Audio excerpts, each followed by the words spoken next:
Je reçois le candidat de la France Insoumise, Jean-Luc Mélenchon. Bonsoir et merci d'avoir accepté notre invitation. Dans les sondages, vous êtes en progression, vous êtes actuellement classé 3e. Est-ce que vous imaginez de passer au second tour de la présidentielle cette fois-ci? Oui, j'ai une probabilité, elle existe, on y travaille. C'est le propre même d'une campagne que d'essayer de convaincre et d'avancer. Je pense que j'ai fait des choix tactiques qui ont été les bons. Le premier, c'est de partir de très loin pour convaincre progressivement et bien être sûr de ce qu'on rassemblait. Le deuxième, de refuser absolument de participer à quelque polémique que ce soit avec la gauche traditionnelle, même quand la langue me piquait, parce que les picoups que je prenais moi-même étaient acérés. Bon, je pense que ça a fait son travail, ça a convaincu. Alors, il vous manque quand même quelques voix, quelques pourcentages de voix à aller chercher pour arriver jusqu'au second tour. Marine Le Pen est devant vous. Oui. Ces voix-là, vous allez les chercher où? Justement du côté de la gauche traditionnelle ou chez les abstentionnistes? On va faire le travail qu'on a fait. Par exemple, en ce moment, ça se voit peu, mais toutes les semaines, vous avez une trentaine de réunions publiques sur le territoire. Dans la dernière ligne droite, nous ferons 90 réunions publiques, c'est-à-dire une par département.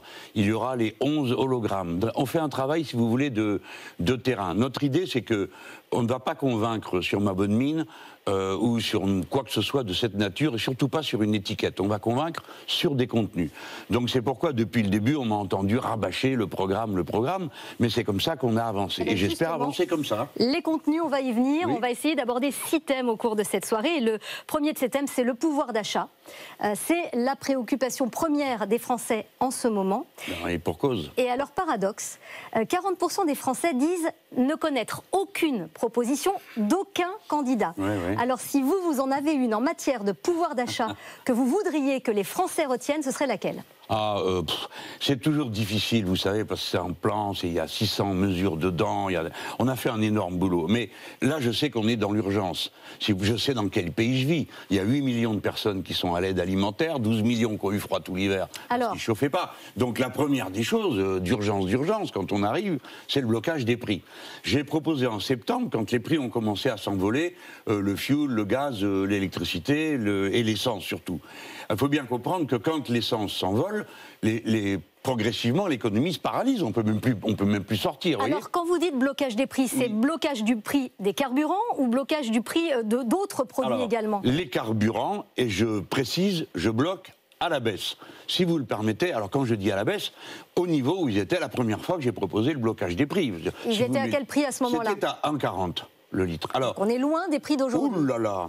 Mais il y avait un moyen de faire autrement pour le pouvoir actuel, et il y a encore un moyen. Si les Européens, qui sont quand même capables de prendre 2-3 décisions, quand même de temps à autre, avaient décidé qu'ils fixaient un prix de gros pour l'essence, comme ils l'ont fait pour l'électricité, eh bien, aucun fournisseur dans le monde n'aurait pu faire autrement que d'obéir le doigt sur la couture du pantalon. Pourquoi? Parce que nous sommes la première masse monétaire du monde, les premiers producteurs, les premiers marchands. Et le plus grand marché du monde. En attendant, vous proposez le blocage du prix des carburants à 1,40 € environ. Oui. Mais qui va payer le différentiel? L'actuelle augmentation des prix est spéculative. Alors il faut le comprendre. Ça n'a rien à voir avec une cause naturelle. Il n'y a pas moins de pétrole tout d'un coup sous la terre. Il y en a toujours autant, mais ils ont bloqué à la sortie de la crise Covid quand il y avait la reprise, et ils n'ont pas voulu réaugmenter leur production, si bien que nous sommes en crise. C'est ajouter là-dessus les incertitudes concernant la Russie. Et maintenant, nous tournons en rond dans cette histoire de est-ce qu'on va boycotter ou pas le pétrole et le gaz russe. Et pour finir, pardon si vous allez me trouver mauvais esprit, mais j'ai l'impression que la guerre n'est pas une mauvaise affaire pour tout le monde. Parce que les Américains vont vendre 70% de gaz de plus à la place des Russes. Je m'excuse, mais c'est quand même un gaz qui nous intéresse. Parce que c'est du gaz de schiste. C'est-à-dire le gaz le plus anti-écologique du monde.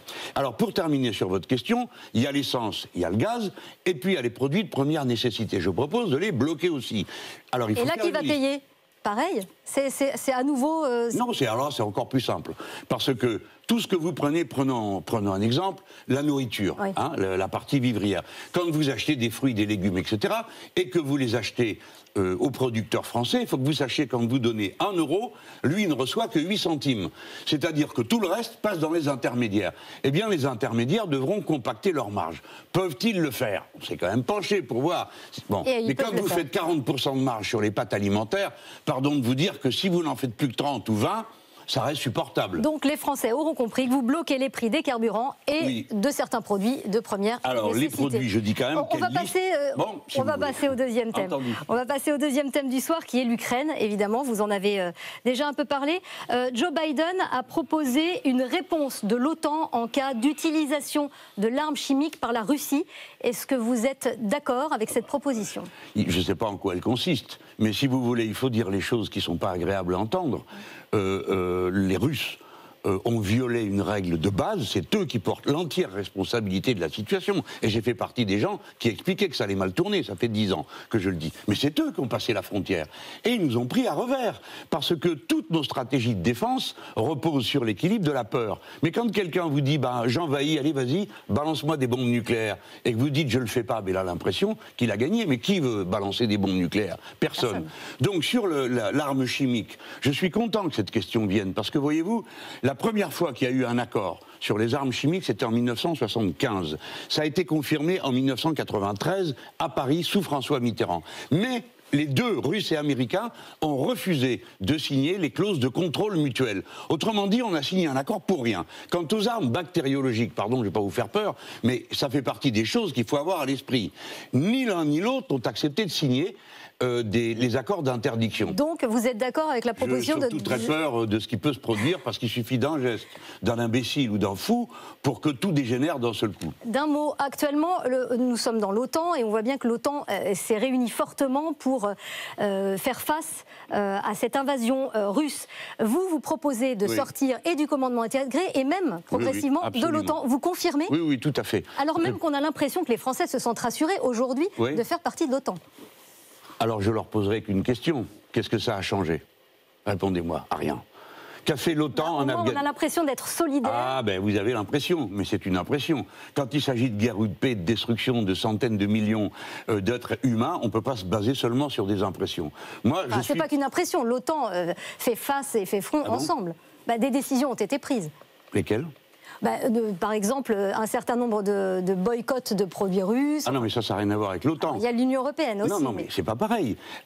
L'OTAN est une organisation militaire. Donc, par exemple, Joe Biden dit que l'OTAN interviendra si des armes chimiques sont utilisées. Mais moi, je suis inquiet parce que je pense qu'ils n'ont rien dans le crâne. Il n'y a rien de prévu. La preuve, c'est que nous, Français, on a été bernés, tous autant qu'on est. On a cru que les Russes ne le feraient pas. Pourquoi le chef d'état-major de l'armée française, la ministre, on a tous cru qu'il ne le ferait pas. Zelensky lui-même disait « Ah ben non, il faut arrêter de dramatiser, vous allez tout rendre impossible ». Les Américains sont les seuls qu'on dit, et ils avaient raison, ils vont intervenir. Mais qu'ont-ils prévu? Rien. Donc on est sidérés. Alors, non mais attendez, pour les Français, c'est très important de ne pas se trouver embarqués comme ça. Il y a d'autres pays qui sont non alignés, c'est ma position, non alignés. Non alignés, ça ne veut pas dire neutre. Je suis très heureux parce que le Premier ministre finlandais vient d'utiliser exactement mes mots en disant on est non aligné, mais ça ne veut pas dire qu'on est neutre. Donc on n'est pas d'accord pour que les gens passent les frontières. Et pendant que j'y suis, je fais une proposition. Nous, Français, il y a une intervention qu'on peut faire. On peut proposer de fournir, nous, les casques bleus, pour les déployer le long des centrales nucléaires ukrainiennes. Parce que la catastrophe absolue, ce serait qu'une centrale soit bombardée et qu'on ait un deuxième Tchernobyl que plus personne ne contrôlerait. Très bien. On a compris. On sort malgré tout de l'OTAN. Ah oui, alors on va aborder des thèmes qui sont un peu plus proches de nous, si vous le voulez bien. La jeunesse, d'abord. Vous proposez une conscription citoyenne. 9 mois... Voilà, 9 mois pour tous les jeunes de moins de 25 ans. Oui. Ça veut dire que, quoi qu'il arrive, ces jeunes feront 9 mois payés dans une association ou militaire, dans une formation militaire s'ils le souhaitent. Alors on en a besoin. D'abord, il y a des besoins militaires. Quand on a supprimé la conscription, bon, tout le monde était content, il fallait plus aller à l'armée. Ah oui, ça fait 20 ans que les jeunes ne sont plus habitués à donner de leur temps. D'accord, mais enfin, ça a changé. Il y a au moins une première raison, c'est que nos armées ont besoin des hauts niveaux de qualification des jeunes gens qui sortent des facs, notamment pour tout ce qui est le numérique. Si l'armée doit se payer des fonctionnaires à ce niveau-là, on ne pourra pas être à la hauteur. Donc, on réquisitionne à la matière grise des jeunes gens. Deuxièmement, nous avons des besoins nouveaux travaux qui sont de faire face aux catastrophes écologiques. Et on a besoin de bras. Parce que voulez-vous, la vallée de la Roya, on la répare une fois, on la répare pas deux. Ben si, il faut deux, puis trois, puis quatre, autant qu'il faudra, parce que le climat est en train de changer. Et puis troisième élément, on a besoin d'un approfondissement de tout ce qui permet de créer du lien social. Les associations, mais aussi dans des tâches comme la police. Il est clair que la participation des jeunes gens à des tâches de gardiens de la paix, eh ben, ça contribuera à la paix. Voilà pourquoi j'ai voulu la conscription. Je ne suis pas en train de dire vous allez faire ça, scrogneux, parce qu'il faut marcher au pas. Ça veut quand même dire que nos moins de 25 ans, ils savent que quand vous serez élu, il faudra qu'ils donnent 9 mois. Alors je vais faire ça forcément graduellement, parce que là, on ne saurait pas accueillir 750 000 jeunes. Mais j'ai quand même une bonne nouvelle pour eux, c'est que ceux qui sont à la faculté et ceux qui sont au lycée professionnel auront une allocation de vie de 1 000 €, de manière à ce qu'ils passent leur temps à étudier et pas à faire autre chose, et ne pas à s'épuiser à autre chose. Car nous avons un besoin vital qu'ils apprennent et qu'ils soient qualifiés au plus haut niveau possible. Alors en matière d'éducation, quatrième thème de cette soirée, vous proposez la scolarité obligatoire jusqu'à 18 ans. 79% de nos élèves vont déjà jusqu'à 18 ans au lycée, ou plus loin d'ailleurs. Donc ça veut dire que ça concerne 21% des élèves, et en fait, en gros, ceux qui décrochent. Comment est-ce que vous allez les convaincre de continuer à aller au lycée alors que ceux-là sont déjà en difficulté? Oui, il va bien falloir le faire. Parce que moi, je ne me résigne pas à l'idée de perdre 150 000 jeunes par an qui sortent du système. Ils sont marqués dans les... Il y a une petite case pour eux, un PDV, perdu de vue. Comme ça, on est tranquille. On en met des paquets dans l'apprentissage et plus personne ne se soucie de savoir ce qu'ils deviennent. Or, 25% des contrats sont rompus au bout de 3 mois. Moi, j'en ai assez, j'accepte pas. Donc, je sais que s'il y a un premier problème, c'est l'échec scolaire. Il ne faut pas tourner autour du pot. Si vous êtes un jeune de 15, 16, 17 ans et que vous êtes partout en échec et qu'on vous regarde comme quelqu'un qui rate tout, vous êtes mal.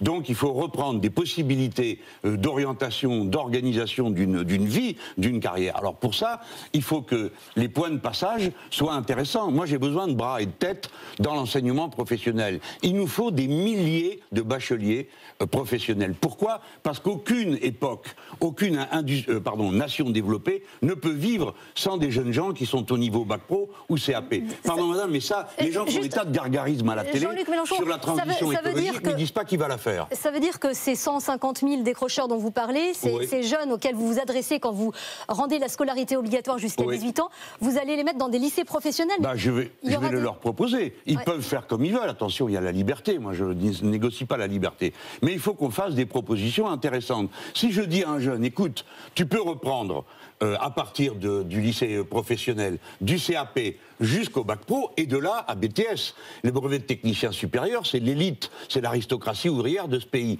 Ça veut dire que vous avez une perspective, une carrière devant vous. Donc vous sortez du néant dans lequel vous tournez en rond en vous disant je suis bon à rien, pour avoir tout d'un coup une trajectoire de vie. Il faut partir de ce qu'un jeune attend de la vie pour comprendre comment on peut régler le problème qui nous est posé. On a besoin d'eux. Il faut d'abord qu'on leur dise. C'est vrai. Parcoursup, c'est fini. Ah oui, non, ça, c'est fini. Mais vous allez le remplacer par quoi? Parce que rien, madame. Et de mon temps, il n'y avait pas de Parcoursup. On avait le bac, et puis on disait, tiens, je vais aller à la fac. Pour moi, j'hésitais entre 10 ans et 2 ans. Mais on n'avait peut-être pas la même démographie et le même nombre d'élèves bacheliers. On va quand même pas s'en plaindre, non? On a plus de jeunes gens qui sont bacheliers, ils veulent aller en fac, très bien. Combien il y en a? Et s'il y en a 20 000 que ça déborde, on crée 20 000 places de plus. Mais on ne fait pas ce truc de fou, ou bien tantôt on tire au sort, ce qui est n'importe quoi, ou soit là, c'est une école du vice. Les familles se prennent la tête à l'âge de 16 ans pour savoir par où faire passer leurs élèves. Tout ça, c'est fini. Moi, même programme pour tout le monde. On rétablira les filières et le diplôme aura une valeur nationale. Et le contrôle continu, il n'en est plus question pour le bac. Et quand vous aurez le bac, qui est le premier grade universitaire, vous allez à la fac que vous avez choisie. Voilà, point, ça me paraît pas si difficile que ça. Enfin, quand même, de quoi on parle? De quelques milliers de jeunes gens. Vous avez peut-être des jeunes à la maison. C'est vous qui les aidez à écrire les CV, Parcoursup. Vous en faites 10. Ça veut dire 9 mensonges. Écoutez, on va passer à un thème où il n'y a pas de CV à écrire, la défense animale. C'est une prise de conscience récente. En 2017, par exemple, la corrida, ça n'était pas un sujet pour vous. Aujourd'hui, vous proposez de la supprimer. Pourquoi? De l'interdire. Résumons pas ça à la corrida, parce que c'est le genre d'embrouille. Non, mais c'est un exemple pour que ça soit rend concret. tout le monde nerveux. Je vais vous donner un autre exemple qui va rendre tout le monde nerveux. Pourquoi vous ne voulez pas me répondre sur la corrida? Mais si, mais je vais vous répondre. C'est maintenant la proportion de Français qui dit que c'est pas une bonne idée, est considérable. Et on comprend pourquoi. Et des pays qui avaient des traditions taurines extrêmement importantes ont décidé d'y renoncer. Donc, nous en avons une dans le sud-ouest, par exemple. Oui, bien sûr, et puis il y a plein de gens qui sont des aficionados, mais pardon de vous dire que, ce n'est pas le principal sujet. Le principal sujet, c'est les fermes-usines, c'est-à-dire des milliers d'animaux qui sont traités d'une manière absolument honteuse pour notre profit. Des veaux enfermés dans le noir, des truies bloquées dans des cages, une poule, elle passe sa vie sur cette surface-là, une feuille de papier, ça peut plus durer. À l'heure à laquelle nous parlons, je vais vous dire le chiffre, vous allez avoir peur, parce que moi, ça m'a fait peur.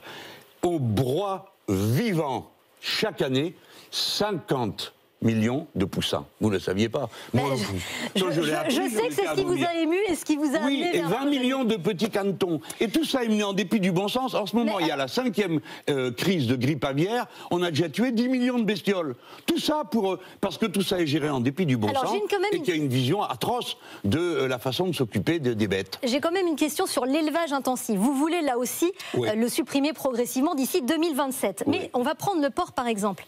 L'élevage intensif de porc, vous savez combien ça représente en France? Allez-y. 96%. 95, allez, 95%. Alors comment on va se nourrir, nous, si vous arrêtez l'élevage intensif de porc? D'abord, les porcs que l'on élève, ils ne servent pas à nourrir les Français, ils servent à nourrir les Chinois. C'est 84% de volailles, c'est pareil. La volaille, c'est pareil. Écoutez, je vais vous poser la question dans l'autre sens. Est-ce que vous trouvez normal que 80% des oiseaux vivants soient de la volaille d'élevage? Est-ce qu'on réalise ce qu'on est en train de faire à la nature? Et quel genre de vie on a? Eh bien, il y aura moins de cochons. Et ceux qui élèvent des cochons, ils devront le faire dans d'autres conditions. Et le cochon coûtera un peu plus cher. Donc peut-être qu'on en mangera moins, mais il sera de meilleure qualité. Et on arrêtera de martyriser des animaux et les considérer comme des choses. Ce ne sont pas des choses. Les êtres humains non plus. Donc les êtres humains n'ont pas tous les droits de transformer tout en chose. Non. Et moi, je crois à cette... Vous voyez, la jeunesse nous a au moins appris ça. La première fois que j'ai mis ça dans un discours, tout le monde a crié. J'ai été stupéfait. Un homme de ma génération ne s'était jamais intéressé à fond à ces questions. Et quand c'est un homme, en plus, on te dit « Ah bah, tu fais de la sensiblerie, quand même, tu dois être un peu plus dur. » Eh ben non, j'ai pas envie d'être dur, je veux être absolument tendre. Mais vous le dites de manière presque agressive. Mais allez, on va pour finir. C'est méchant, pourquoi vous me dites ça? Pour finir, s'il vous plaît, des questions-réponses très rapides, Jean-Luc Mélenchon. Les Français se posent la question, est-ce que vous êtes un candidat d'extrême gauche? Ben, ça, c'est chacun qui se fait une idée. Celui qui est à l'extrême droite, il me trouve d'extrême gauche. Madame Marion Maréchal Le Pen a dit qu'elle était horrifiée par moi. Bon, ben, je comprends qu'elle soit horrifiée, c'est mutuel. Moi aussi, elle m'horrifie. Vous vous considérez d'extrême gauche? Non, je ne sais pas comment je me considère. Je viens de la gauche, tout le monde le sait. J'ai passé ma vie là-dedans. Je suis d'opinion anticapitaliste, tout le monde le sait. Je n'aime pas ce système. Mais bon, après, mon programme, il est à un moment donné une étape où je l'ai résumé en une phrase, l'harmonie des êtres humains entre eux et avec la nature. Est-ce que ça, c'est d'extrême gauche? Ben, je vous laisse décider. Décider, ça ne me dérangera pas. Je ne me sentirai pas insulté. Mais ce n'est pas juste pour Mme Artaud ou pour M. Poutou, qui, eux, sont d'extrême gauche, assumés. Si vous voulez voter extrême gauche, votez pour eux. D'accord. En 2017, vous aviez adopté comme, on va dire, uniforme de campagne, la veste de travail. C'était sur votre affiche et c'était dans vos meetings. Aujourd'hui, vous êtes revenu à un costume, on le voit, un peu plus classique. C'est pour faire plus président ?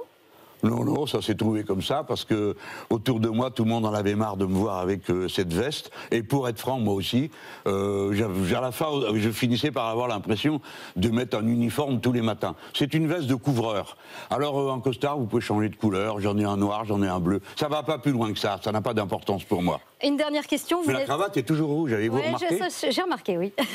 Vous n'êtes pas du matin, visiblement, c'est ce que semblent dire vos équipes. Vous avez annulé une matinale radio pour cette raison.